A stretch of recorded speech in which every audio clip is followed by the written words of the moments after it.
नमस्कार, जनवार्तामध्ये आपल्या सर्वांचं स्वागत।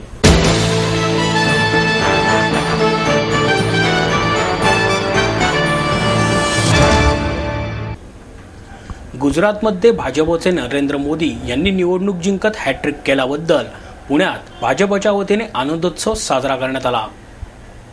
गुजरातमध्ये झालेल्या विधानसभा निवडणुकीत भाजपने नरेंद्र मोदी यांच्या नेतृत्वाने विजय मिळवत तिसऱ्यांदा मुख्यमंत्रीपदी विराजमान होण्याचा करिश्मा केला। भाजपने गुजरातमध्ये 182 पैकी जवळपास 121 जागा जिंकत निवडणुकीत विजय मिळवला। त्यांच्या या विजयाचा जल्लोष पुण्यात भाजपच्या कसबा मतदारसंघाच्या वतीने फटाके वाजवत व पेढे वाटत केला। यावेळी नरेंद्र मोदी यांचा कटआउट लावून भव्य विजयी रॅलीही काढण्यात आली। यावेळी भाजपचे पालिकेतील गटनेते अशोक एनपुरे, नगरसेविका मुक्ता टिळक यांच्यासह भाजपचे कार्यकर्ते मोठ्या संख्येने उपस्थित होते।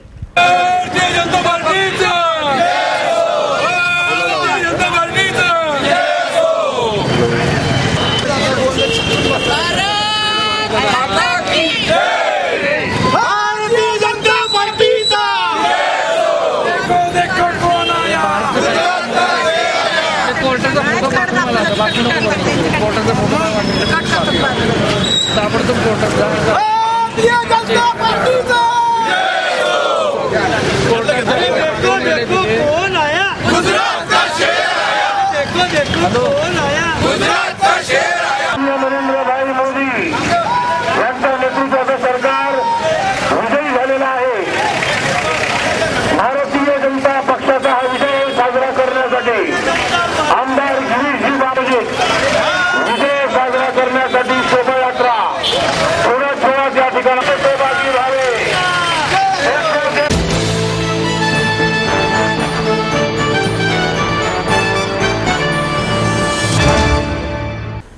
मराठी शाळा संपवण्याचा राज्य सरकारचा डाव असल्याची टीका सर्वसाधारण सभेत नगरसेवकांनी केली। राज्य सरकार अनुदान देत असलेल्या शाळांतील शिक्षकांनाच अशैक्षणिक कामांसाठी पाठविले जाते। अनुदानित शाळा या मराठी माध्यमाच्याच आहेत। इंग्रजी शाळांतील शिक्षकांना अशैक्षणिक कामांसाठी बोलाविले जात नाही। या कामांसाठी त्यांना बोलाविले तरी ते येत नाहीत। त्यामुळे मराठी शाळांतील शिक्षकच अशैक्षणिक कामांसाठी येतात। मराठी शाळांतील शिक्षकांचे अध्यापनाकडे दुर्लक्ष होत आहे। त्यामुळे मराठी शाळा संपवण्याचा हा राज्य सरकारचा डाव असल्याची टीका सर्वसाधारण सभेत नगरसेवकांनी केली। महापालिकेच्या सर्वसाधारण सभेत बालकांचा मोफत व सक्तीच्या शिक्षणाचा अधिकार अधिनियम 2009 या कायद्याची माहिती देण्यात आली। महापौर वैशाली बनकर हजर नसल्यामुळे सभापती कल्पना थोरवे यांच्या अध्यक्षतेखाली ही सभा झाली। राष्ट्रवादीचे नगरसेवक रवींद्र माळवदकर म्हणाले, महापालिका आणि शिक्षण मंडळातील अधिकारी आणि कर्मचाऱ्यांची मुले शिक्षण मंडळाच्या शाळेत न जाता खासगी शाळांमध्ये जात आहेत। त्यामुळे हा दृष्टिकोन बदलला पाहिजे। अप्पा रेणुसे म्हणाले, 1ली ते 8वी पर्यंतच्या विद्यार्थ्यांची परीक्षा घेतली जात नाही। त्यामुळे विद्यार्थ्यांना धाक राहिलेला नाही। परीक्षेचाही अनुभव मिळत नाही। महापालिकेच्या शाळेत 2000 शिक्षक असून त्यापैकी 650 शिक्षकांना अशैक्षणिक कामे दिली जात आहेत। त्यामुळे शिक्षकांनी शिकवण्याचे काम करायचे कसे?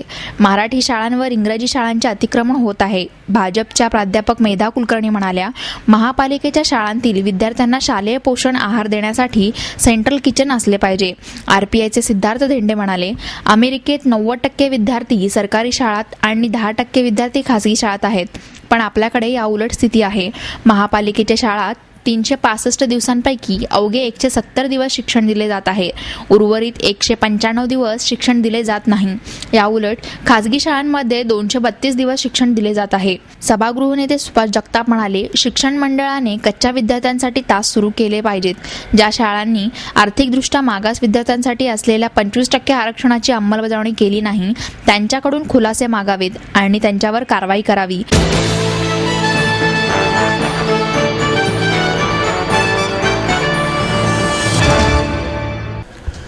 सरकारने ज्वेलर्सच्या काही न्याय मागण्या मान्य केल्या तर पुण्यात गोल्ड हब उभारले जाऊ शकेल, असा विश्वास पुणे सराफ असोसिएशनचे अध्यक्ष फत्तेचंद राका यांनी व्यक्त केला। पालिकेने सोन्यावरील एलबीटी इतर शहराप्रमाणे कमी केला आणि सरकारने ज्वेलर्सच्या काही न्याय मागण्या मान्य केल्या तर पुण्यात गोल्ड हब उभारले जाऊ शकतील, असा विश्वास पुणे सराफ असोसिएशनचे अध्यक्ष फत्तेचंद राका यांनी व्यक्त केला। यावेळी UBM समूहाच्या संचालिका क्रांती नागवेकर या उपस्थित होत्या. रांका म्हणाले, मुंबईत 10 पैसे जकात असताना पुण्यात मात्र ती 3% म्हणजे जवळजवळ 300 रुपये आहे. इतर शहरात ती 10 पैशांपेक्षाही कमी आहे. ही जकात पुण्यातील दागिने उद्योजकाला मारक ठरत आहे. त्यामुळे पुण्यातील कारागीर इतर राज्यात जात आहेत. पुणे आणि लगतच्या परिसरातील सुवर्णकारांवर परिणाम होत आहे. पुण्यातील जकातीमुळे ठोक विक्रेते पुण्यात येत नाहीत.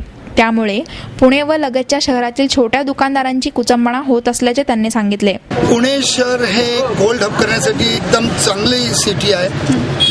याच्यामध्ये आपल्याला आज म्हणजे जे रिक्वायरमेंट पाहिजे किंवा डेव्हलपमेंट, एअरपोर्ट जवळ आहे, मुंबई जवळ आहे, नंतर ट्रान्सपोर्ट म्हणजे ट्रेन सगळ्या ठिकाणी जोडलेली आहे, बाय रोड सगळ्याकडे जोडलेला आहे.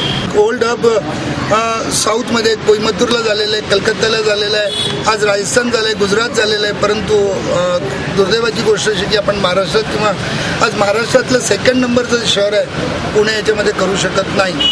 याला सगळ्यात मोठा ऑर्डर तो लोकल लॉजचा, non cooperation and the local lodge म्हणजे ऑक्ट्रा आहे जी भरमसाठ प्रमाणात लावली जाते. इनफॅक्ट मुंबईला जेव्हा इम्पोर्ट होतं 10 पैसे आहे, आज ऑक्ट्रा आहे, पण इथं 3% ऑक्ट्रा आहे. हा फार मोठा फरक आहे.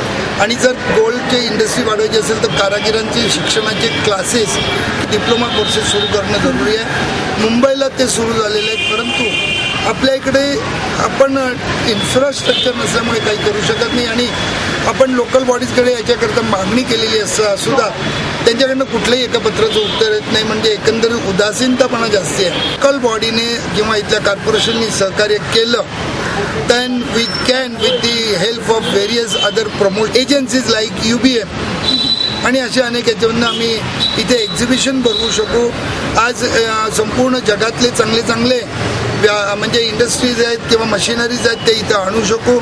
आणि आज पुणे डिस्ट्रिक्ट नव्हे तर संपूर्ण महाराष्ट्रातले या क्षेत्रातले सगळ्यांना इथे इन्व्हाइट करून त्यांचे सेमिनार घेऊन त्यांना माहिती देऊन वी कॅन मोटिवेट देम. आम्ही त्यांना मोटिवेट करून आपण एक चांगली इंडस्ट्री सुरू करू शकू. पण त्याला बेनिफिट्स किंवा त्याला जे काही आज पाहिजे, आम्हाला सरकारकडनं बाकी काही अपेक्षा नाही आहे.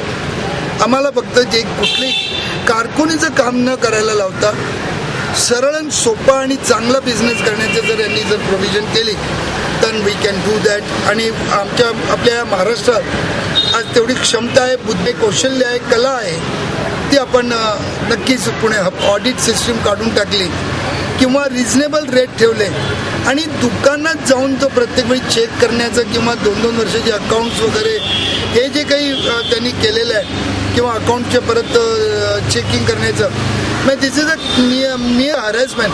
ही हॅरेसमेंट करून टाकली तर मला वाटतं की LBT जसं सेल टॅक्स भरतो, वॅट किंवा इन्कम टॅक्स भरतो त्याप्रमाणे असेसमेंटवर जर भरायला लागली तर मला वाटत नाही की LBT काही त्रासदायक होईल. परंतु आता एकंदरीत जे प्रोव्हिजन आहेत त्या खरोखरच हर्ष आहेत. त्यामुळे व्यापारी वर्गात असंतुष्टता जास्ती आहे. त्यामुळे गव्हर्नमेंट ऑल्सो काही नवीन रूल्स किंवा अमेंडमेंट आणण्याची तयारीत आहे आणि ते जर आल्यानंतरच व्यापारी यांची भूमिका स्पष्ट करू शकतील.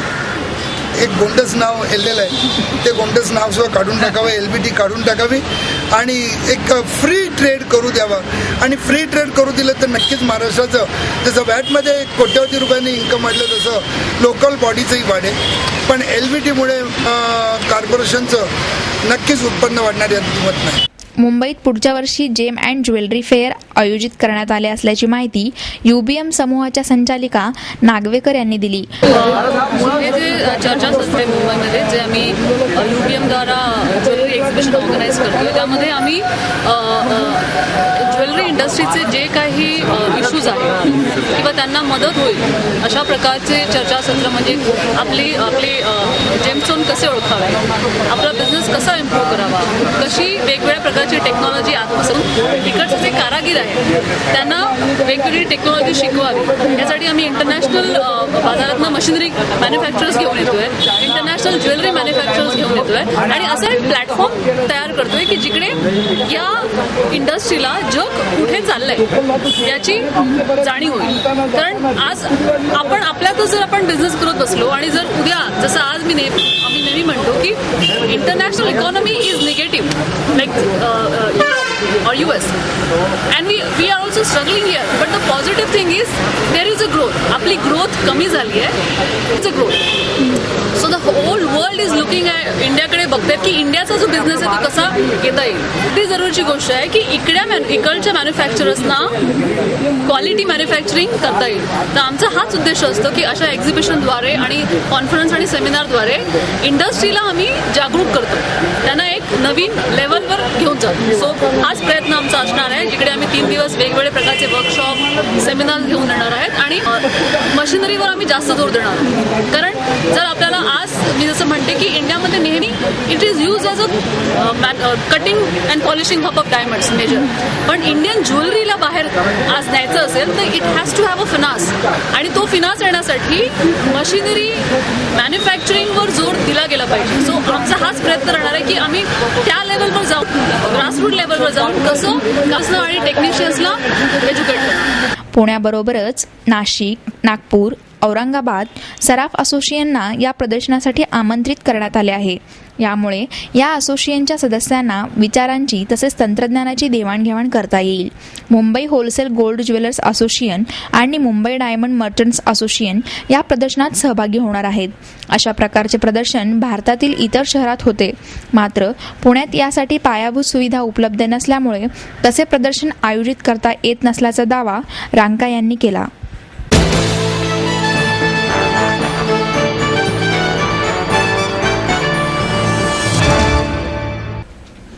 शेतकऱ्यांची कोट्यावधीची लूट करणाऱ्या आडत्यांवर दरोड्याचे गुन्हे दाखल करा, अशी मागणी स्वाभिमानी शेतकरी संघटनेचे नेते सदाभाऊ खोत यांनी केली.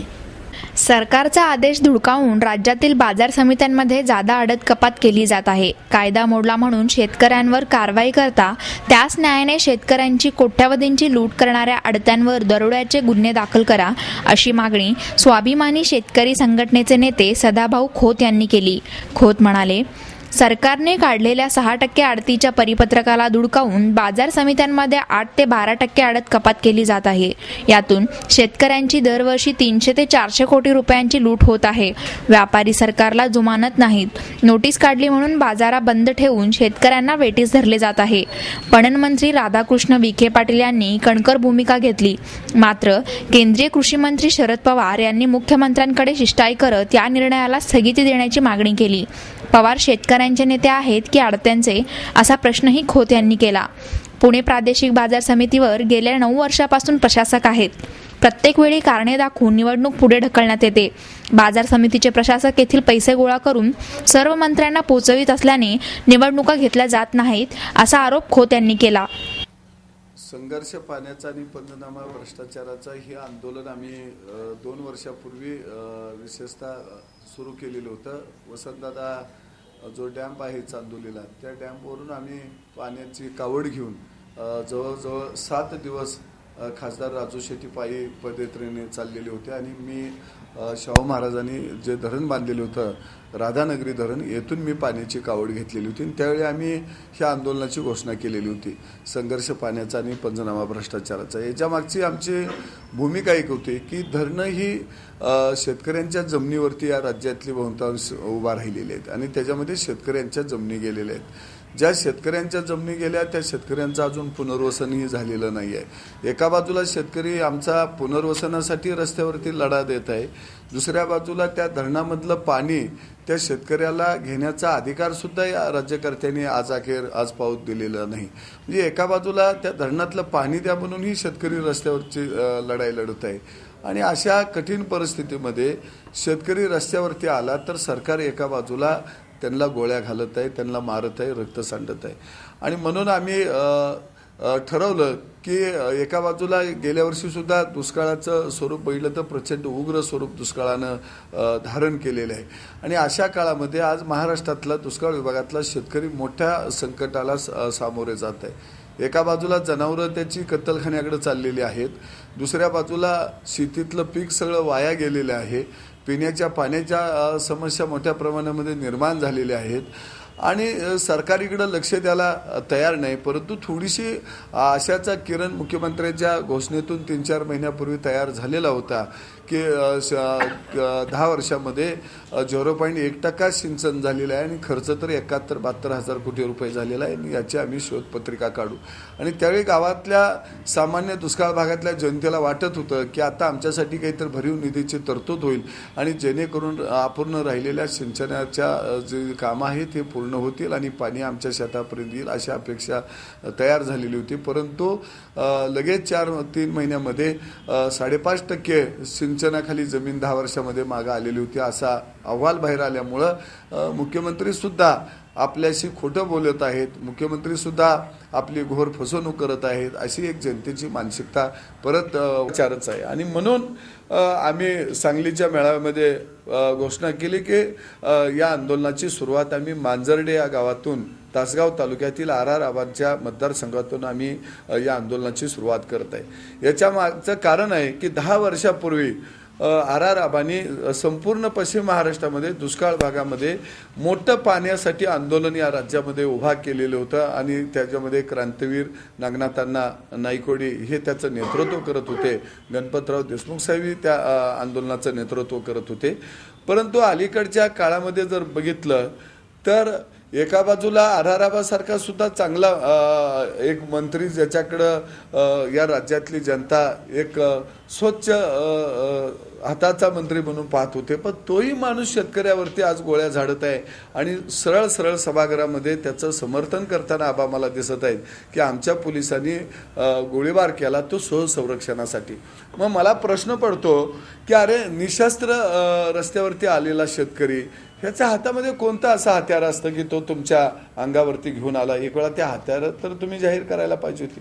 आणि म्हणून आम्ही आता सरकार हे फारसं काही करेल असं आम्हाला वाटत नाही आणि म्हणून आम्ही म्हटलं की राष्ट्रीय दुष्काळ निवारण आयोग केंद्रानं स्थापन करावा आणि त्याच्यासाठी राज्यभरातले जे दुष्काळी तालुके आहेत त्या दुष्काळी तालुक्यातील जनतेचा रेटा मोठ्या प्रमाणामध्ये उभा करून आणि ही जनता आंदोलनाला सरकारच्या विरोधामध्ये जोपर्यंत हा आयोग तयार होणार नाही, भरघोस निधी आयोगाला येणार नाही, तोपर्यंत हा रेटा सातत्यानं वाढवत राहायचं. नाही, याच्यामध्ये 4 मे 1977 साली आडतीच्या बाबतीमध्ये अध्यादेश सरकारनं काढलेला होता आणि तो होता की आडत 6% घेतली पाहिजे कायद्यानं. परंतु तो कायदा 1995 सालापर्यंत अंमलातच आला नाही, तो कुणी पाळला नाही आणि मन मानेल अशा पद्धतीनं आडत्यांनी आडत घेत राहिले. 95ला परिपत्रक निघालं, त्याच्यानंतर त्याला अनेक वेळा स्थगिती दिली गेली, परत एक वेळा परिपत्रक काढलं आणि परत व्यापाऱ्यांनी दबाव आणून परत त्याला स्थगिती घेतली, आडते परत कोर्टामध्ये गेले. मग आमचं मत असं आहे की सरकारनं खऱ्या अर्थानं जे आडत्यांनी कायदा मोडलेला आहे त्या आडत्यांचं लायसन रद्द करायला पाहिजे होतं आणि त्यांच्यावरती सरळ सरळ दरोडाच घातलेला आहे शेतकऱ्यांच्यावरती आणि दरोड्याचे गुन्हे यांना दाखल करायला पाहिजे होते.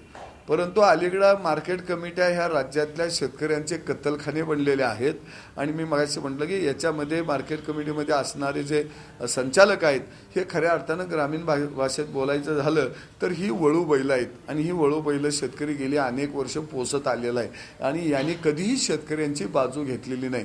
कधीही मार्केट कमिटीमधले संचालक शेतकऱ्यांना तिथं वजन काट्यामध्ये त्या ठिकाणी लुटलं जात आहे, त्याच्या हमाली तोलाईमध्ये लुटलं जात आहे, याच्यावर कधीच आमच्या संचालकांनी आवाज उठवला नाही. कधीच संचालक शेतकऱ्याच्या बाजूनं बोललेले नाहीत. कधीच शेतकऱ्याला अन्याय होतोय म्हणून संचालक आमचे आंदोलन करायला आले नाहीत आणि सरकारही आडत्यांच्या आणि व्यापाऱ्यांच्याच बाजूने. कारण एका बाजूला शेतकऱ्याला आपला माल काय दरानं विकला जात आहे याचा मागमूस सुद्धा लागत नाही. मुंबईसारख्या मार्केट कमिटीमध्ये रुमालाखाली हात घालून की शेतकऱ्याला त्याचा माल विकला गेला का स्वतःला विकलं गेलं हे सुद्धा समजून येत नाही. म्हणजे अशा पद्धतीनं मार्केट कमिटीमधला कारभार चाललेला आहे आणि याच्या मागचं एकच कारण आहे की मार्केट कमिटीच्या माध्यमातून मग दलाल असतील, व्यापारी असतील, संचालक मंडळ असतील, हे सगळे लुटीचा हिस्सा हे पणन मंत्र्यापासून कृषी मंत्र्यापर्यंत अगदी बिनडोकपणे पोचवत असतात.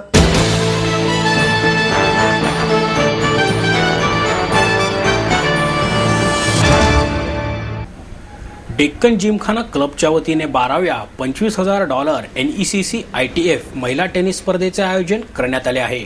डेक्कन जिमखाना क्लबतर्फे 12व्या $25,000 NECC ITF महिला टेनिस स्पर्धेचे आयोजन करण्यात आले आहे. ही स्पर्धा क्लबच्या टेनिस कोर्टवर दिनांक 24 ते 29 डिसेंबर 2012 या कालावधीत होणार आहे. जागतिक मानांकन असलेल्या रशियाच्या नीना ब्रॉचिकोवाचा स्पर्धेत सहभाग असून तिला स्पर्धेचे अग्रमानांकन देण्यात आले आहे, अशी माहिती स्पर्धेचे संचालक मुकुंद जोशी व संयोजन सहसचिव प्रशांत गोसावी यांनी पत्रकार परिषदेमध्ये दिली. स्पर्धेची पात्रता फेरी 22 आणि 23 डिसेंबर रोजी होणार असून 24 पासून मुख्य स्पर्धेस प्रारंभ होणार आहे. 29 डिसेंबर रोजी अंतिम फेरीही होणार आहे, असे त्यांनी सांगितलं. हे 12वं वर्ष आहे या टुर्नामेंटचं आणि 12 वर्ष आपल्याकडे एकच स्पॉन्सर आहे या टुर्नामेंटला, NECC, which is a Venky's company, आणि this is the longest standing tournament for women's in India. 12 वर्ष कुठलीही टुर्नामेंट चाललेली नाही आहे आणि we are hopeful that we can do this every year. Top seed जी आपली आहे ती वर्ल्ड नंबर 80 आहे, नीना ब्राचिकोवा. ह्या टुर्नामेंटला एवढ्या हाय रँकिंगची कुठलीही प्लेअर आत्तापर्यंत आली नव्हती आणि पहिले 7 खिलाडू जे आहेत ते टॉप 300मध्ये आहेत. आपल्याकडनं ऋतुजा भोसले जी डेक्कनलाच खेळते तिला वाईल्ड कार्ड दिला आहे. त्या व्यतिरिक्त अजून 3 इंडियन मुलींना वाईल्ड कार्ड मिळेल जे AIT आणि MSLTA ठरवतील.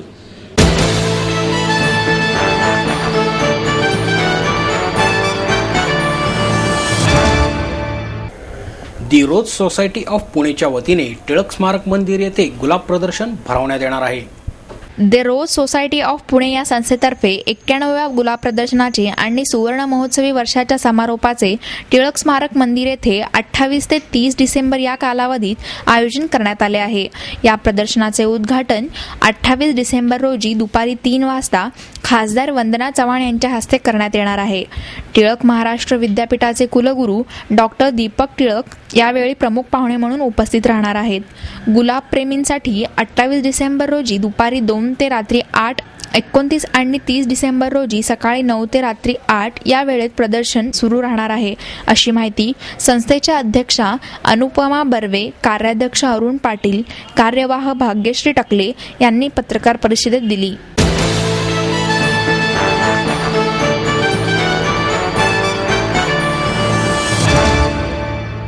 आणि याबरोबरच हे बातमीपत्र संपलं. पुन्हा भेटूया उद्या याच वेळी. नमस्कार.